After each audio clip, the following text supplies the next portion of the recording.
blending investments, advice, as well as the technology side of things seems to be working in the investment space very well nowadays. I'm joined today by Florbela Yates, who heads up in Equilibrium Investment Management, to talk us through how this process works in practical terms. Florbela, good day. Good day, Chris. Thank you for having us on your show. I am delighted to always share some insights with you and your viewers. Yes, so obviously what we do as a discretionary fund manager at Equilibrium is we actually try and narrow the gap between the investment side and the advice side. And that might sound like it's easy to do, but it's actually quite a complicated process. In order to be a discretionary fund manager in that space, you need to have a very good understanding of the way that your advisors or financial advisors, which are our clients, give advice.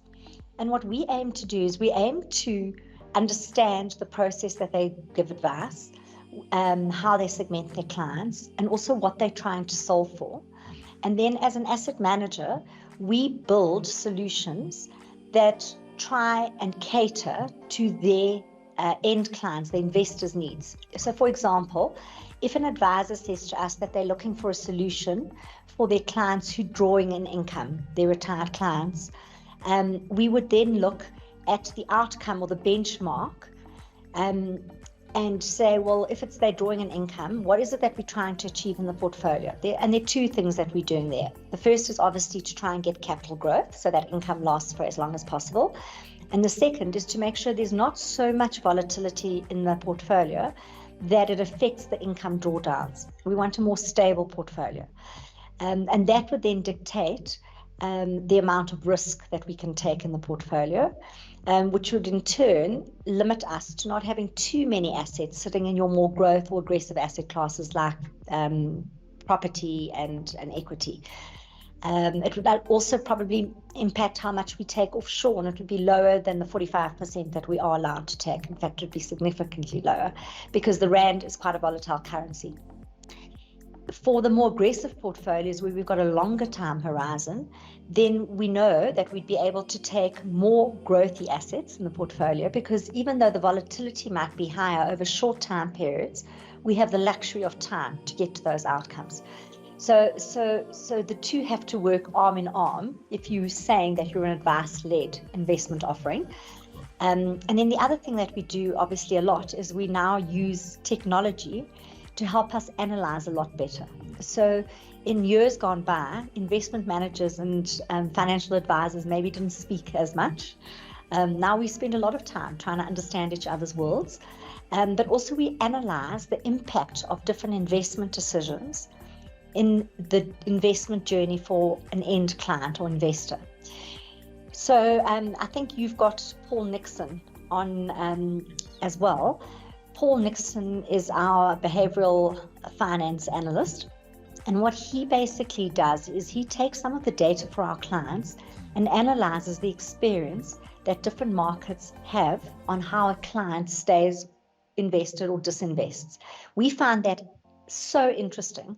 And it's actually the learnings from that have helped us to try and make financial advisors also understand the impact that markets have on different types of clients.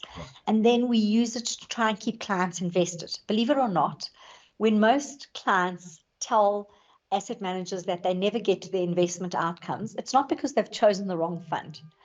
And to be honest, if they've chosen a well-diversified fund run by a reputable asset management company and they'd stuck it out, they probably would have got to their outcomes. It's actually the fact that they have this switching behavior, something we call behavioral tax. So what happens is if they're a conservative investor and they're in the wrong solution and they're in a more aggressive portfolio, for example, when markets become very volatile, they become anxious. And because they're anxious, they disinvest. Yeah. So they almost try and time the market and they miss out then. Typically they disinvest when markets are already down. Yeah. So they're losing out already. By disinvesting, they're crystallizing in that loss. Yeah. And then because they're nervous investors, they probably don't get back in until there's good evidence that the market has risen. And often they've lost out on most of that market run. So they've lost on the downside and on the upside. Correct. And on the opposite end of the spectrum, your very exuberant investors do the opposite, right? They think that, no, the market's going to give me more and give me more and give me more. And they might take more risk than what they actually can stomach in their portfolio. So those are some of the tools that we now have at our fingertips to make it so much easier to understand the investor and to try and then put portfolios together that cater to different types of investors. Fascinating stuff. Thank you very much for that. So just to better tell me, I mean, how do you guys use technology to blend your portfolios? That's an excellent question. Actually, probably one of the questions I get most often from advisors is, why do we need a discretionary fund manager to do the portfolio construction when we can just split fund? Right. And my response is always, what we do is not split funding. Split funding really takes managers or funds and typically equally weights them. So an advisor might pick 3 different underlying funds and give them a third weighting in the portfolio. Right. What we do is a lot more quantitative than that. So we do actually use quite a lot of technology to analyze the holdings in the portfolio, but not only the holdings, how the manager gets to those holdings. So some managers tend to trade more often, so the portfolio composition changes more often. Others tend to buy and hold through the cycle. And obviously the different strategies impact how the returns in each of the funds get felt by the investor. So when we build a portfolio, there are 2 things we're trying to do. The first is we're trying to make sure that we get true diversification in the portfolio. So it's not good enough to just have 3 managers. If the underlying funds look the same, you actually could be increasing the risk in a particular sector or to a particular style. So we would use tools to look back before we even give a portfolio to an asset manager and understand what they look like. And we'd go through the cycle and see how it panned out for that fund and the impact it would have had on both return as well as any downside drawdowns.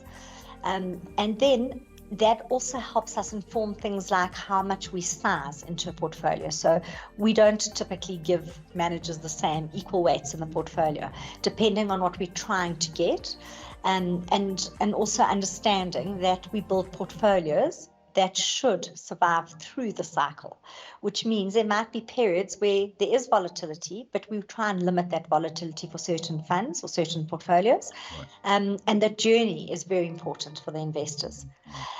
And then I guess the other area is we are looking for diversified sources of alpha or return. And technology allows us to do that a lot more easily than it used to. You know, in the past, when you built a portfolio, investors were looking for maybe a little bit of cash, definitely some fixed income, equity, and probably listed property.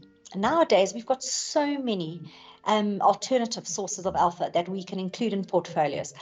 We recently, in our offshore portfolios, have started including a royalty portfolio, believe it or not. It is a manager that invests in music royalties. Oh, wow. And that royalty gives you a stream of income. So it's actually a very good income stream for income investors. I think it's fascinating, and it's something that we don't obviously have in South Africa, but it does give you a long-term stable return. These music portfolios have been around from the Beatles' time and still earning royalties. It's fascinating. But different things, infrastructure, listed as well as unlisted assets, investing in certain commodities, hedge funds. And you either need a very big team to analyze it, or you need technology. I'd argue that you probably need a combination of both. You definitely need someone to analyze it and make the decisions, but technology allows us to analyze so much more than we used to be able to. So it definitely makes our jobs easier and a hell of a lot more interesting. Absolutely. Yeah, look, it broadens the horizons. I mean, just imagine. So yeah, fascinating stuff. Really great. Florbela, thank you very much. Thanks for your time. I really appreciate it. I seriously look forward to us continuing this conversation in the future. So thanks for your participation, and we'll chat again soon. Thank you, Chris, and I look forward to participating at the conference. Thank you. Lovely stuff. Great having you. Bye-bye.